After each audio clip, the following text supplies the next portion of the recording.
Capítulo 11 – História das perseguições nos Países Baixos. Tendo-se estendido com êxito a luz do Evangelho pelos Países Baixos, o Papa instigou o imperador a iniciar uma perseguição contra os protestantes. Muitos caíram então mártires sob a malícia supersticiosa e o bíblico fanatismo, entre os que os mais notáveis foram os seguintes. Vendelinuta, uma piedosa viúva protestante, foi apreendida por causa de sua religião, e vários monges tentaram, sem êxito, que se desdissesse. Como não podiam prevalecer, uma dama católico-romana conhecida dela desejou ser admitida na masmorra onde estava prisioneira, prometendo esforçar-se por induzi-la a abjurar da religião reformada. Quando foi admitida na cela, fez o possível para executar a tarefa que havia empreendido. Mas ao ver inúteis seus esforços, disse: querida Vendelinuta, se não abraças nossa fé, mantém pelo menos em segredo as coisas que tu professas, e trata de prolongar tua vida. Ao qual a viva respondeu: Senhora, você não sabe o que diz. Porque com o coração cremos para a justiça, mas com a boca se faz confissão para a salvação. Como recusara rotundamente desdizer-se, seus bens foram confiscados, e ela foi condenada à fogueira. No lugar da execução, um monge lhe apresentou uma cruz, e a convidou a beijá-la e a adorar a Deus. A isto ela respondeu: não adoro nenhum Deus de madeira, senão o Deus eterno que está no céu. Então foi executada, mas por mediação da dama católico-romana, foi-lhe concedido o favor de ser estrangulada antes de pôr-se fogo na lenha. 2 clérigos protestantes foram queimados em Coilen. Um comerciante de Amberes, chamado Nicolas, foi amarrado num saco, lançado num rio e afogado. E Pistorius, um erudito estudante, foi levado ao mercado de um povo holandês numa camisa de força, e ali lançado numa fogueira. 16 protestantes foram sentenciados à decapitação e se ordenou que um ministro protestante assistisse à execução. Este homem executou a função de seu ofício com grande propriedade, exortando-os ao arrependimento, e lhes deu consolação das misericórdias de seu Redentor. Tão logo como os 16 foram decapitados, o magistrado gritou ao carrasco: falta ainda que assestes um golpe, verdugo. Deves decapitar o ministro. Nunca poderá morrer em melhor momento que este, com tão bons preceitos em sua boca, e uns exemplos tão louváveis diante dele.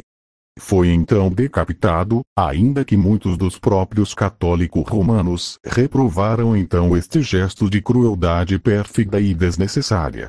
Jorge Scherter, ministro de Salzburgo, foi apreendido e encerrado em prisão por instruir sua grioi no conhecimento do Evangelho. Enquanto estava em seu encerro, escreveu uma confissão de sua fé. Pouco depois disso foi condenado, primeiro a ser decapitado, e depois a ser queimado. De caminho ao lugar da execução, disse aos espectadores: para que saibais que morro como cristão, dar-vos-ei um sinal. E isto se verificou de uma forma mais que singular, porque depois que lhe for cortada a cabeça, o corpo jazeu durante um certo tempo com o ventre para baixo, porém girou-se repentinamente sobre as costas, com o pé direito cruzado sobre o esquerdo, e também o braço direito sobre o esquerdo. E assim permaneceu até ser lançado no fogo. Em Louviana, um erudito homem chamado Percinal foi assassinado em prisão. Justus Inspar foi decapitado por ter em seu poder os sermões de Lutero. Gilles Tillemann, um faqueiro de Bruxelas, era um homem de grande humanidade e piedade. Foi apreendido entre outras coisas por ser protestante, e os monges se esforçaram muito por persuadi-lo a desdizer-se. Teve uma vez, acidentalmente, uma boa oportunidade para fugir, e ao perguntar-se-lhe por que não a havia aproveitado, disse: não queria fazer tanto dano a meus carcereiros como lhes teria acontecido, caso tiverem de responder acerca de minha ausência, se eu escapasse. Quando foi sentenciado à fogueira, deu fervorosamente graças a Deus por dar-lhe a oportunidade, por meio do martírio, de glorificar seu nome. Vendo no lugar da execução uma grande quantidade de lenha, pediu que a maior parte da mesma fosse entregue aos pobres, dizendo: para queimar-me a mim será suficiente com um pouco. O carrasco se ofereceu para estrangulá-lo antes de acender o fogo, mas ele não quis consentir, dizendo-lhe que desafiaria as chamas, e desde logo expirou com tal compostura em meio delas que apenas se parecia sensível a seus efeitos. Nos anos de 1543 e 1544, a perseguição se abateu sobre Flandres da forma mais violenta e cruel. Alguns foram condenados à prisão perpétua, outros desterro perpétuo. Porém a maioria eram mortos, bem enforcados, bem afogados, emparedados, queimados, mediante o potro, ou enterrados vivos. João de Boscane, um zeloso portanto, foi apreendido por sua fé na cidade de Amberes.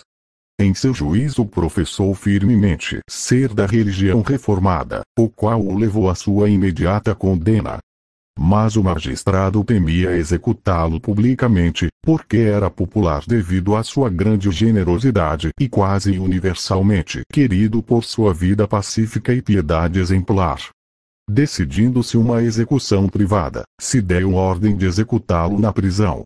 Por isso, o verdugo colocou numa grande banheira. Porém debatendo-se Boscane, e tirando a cabeça fora da água, o carrasco apunhalou várias vezes como uma adaga, até expirar. João de Buisons, outro protestante, foi apreendido secretamente, na mesma época, em Amberes, e executado privadamente. Sendo grande o número de protestantes naquela cidade, e muito respeitado preso, os magistrados temiam uma insurreição, e por esta razão ordenaram sua decapitação na prisão. No ano do Senhor de 1568, 3 pessoas foram apreendidas em Amberes, chamadas Scoblant, Uis e Coamas. Durante seu encerro se comportaram com grande fortaleza e ânimo, confessando que a mão de Deus se manifestava no que lhes havia acontecido, e inclinando-se ante o trono de sua providência. Numa epístola alguns dignitários protestantes se expressaram com as seguintes palavras: porquanto é a vontade do Onipotente que soframos por seu nome e que sejamos perseguidos por causa de seu evangelho, nos submetemos pacientemente, e estamos gozosos por esta oportunidade. Embora a carne se rebele contra o espírito, e ouça o conselho da velha serpente, contudo as verdades do evangelho impedirão que seja aceito seu conselho, e Cristo esmagará a cabeça da serpente. Não estamos sem consolo no encerro, porque temos fé. Não tememos a aflição, porque temos esperança. E perdoamos a nossos inimigos, porque temos caridade. Não tenhais temor por nós, estamos felizes no encerro graças às promessas de Deus, nos gloriamos em nossas correntes, e exultamos por sermos considerados dignos de sofrer por causa de Cristo. Não desejamos ser libertados, senão abençoados com fortaleza. Não pedimos liberdade, senão o poder da perseverança.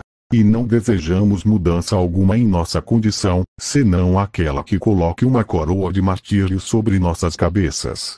Scoblant foi julgado primeiro. Ao persistir na profissão de sua fé, recebeu a sentença de morte. Ao voltar à prisão, pediu seriamente a seu carcereiro que não permitisse que o visitasse nenhum frade. Disse assim: nenhum bem podem fazer-me, porém podem perturbar-me muito. Espero que minha salvação já esteja selada no céu, e que o sangue de Cristo, no qual deposito minha firme confiança, tenha me lavado de minhas iniquidades. Vou agora lançar de mim estas roupas de barro para ser revestido de uma veste de glória eterna, por cujo celeste resplendor serei liberado de todos os erros. Espero ser o último mártir da tirania papal. Que a Igreja de Cristo tenha repouso aqui, como seus servos o terão no além. No dia de sua execução, se despediu pateticamente de seus companheiros de prisão. Amarrado na estaca, orou fervorosamente a oração do Senhor, e cantou o Salmo 40. Depois encomendou sua alma a Deus, e foi queimado vivo. Pouco depois Uis morreu em prisão, e por esta circunstância Coamas escreveu a seus amigos: estou agora privado de meus amigos e companheiros. Scoblant sofreu o martírio, e Uis morreu pela visitação do Senhor. Todavia, não estou sozinho. Tenho comigo o Deus de Abraão, de Isaque e de Jacó. Ele é o meu consolo, e será meu galardão. Orai a Deus que me fortaleça até o fim, porquanto espero a cada momento ser liberado desta tenda de barro. Em seu juízo confessou a árvore do conhecimento do bem e do mal ser da religião reformada, respondeu com fortaleza varonil a cada uma das acusações que lhe formulavam, e demonstrou com o evangelho o escriturário de suas respostas.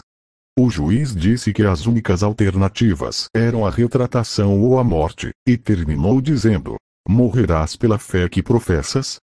A isto Comas replicou: não só estou disposto a morrer, senão também a sofrer as torturas mais cruéis por ela.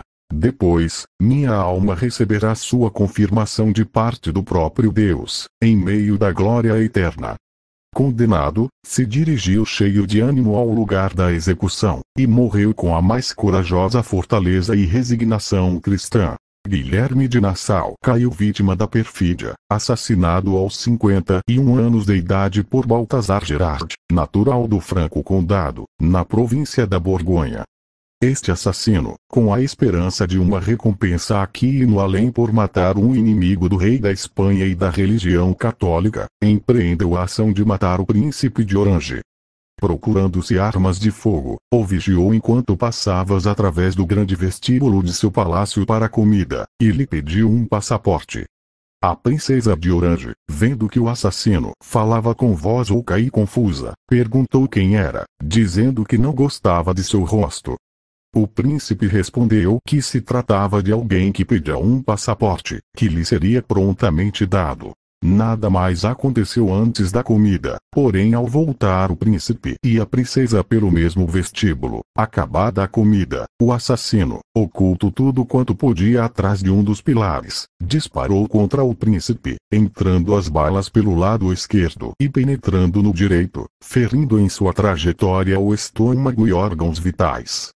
Ao receber as feridas, o príncipe somente disse: Senhor, tem misericórdia de minha alma, e desta pobre gente, e depois expirou imediatamente. As lamentações pela morte do príncipe de Orange foram gerais por todas as províncias unidas, e o assassino, que foi apreendido de imediato, recebeu a sentença de ser morto da forma mais exemplar, mas tal era seu entusiasmo, ou contrassenso, que quando lhe desgarravam as carnes com pinças candentes, dizia friamente: se estiver livre, o faria de novo. O funeral do príncipe de Orange foi o maior jamais visto nos Países Baixos, e talvez a dor pela sua morte é mais sincera, porque deixou trás e sim o caráter que honradamente merecia, o de pai de seu povo. Para concluir, multidões foram assassinadas em diferentes partes de Flandres.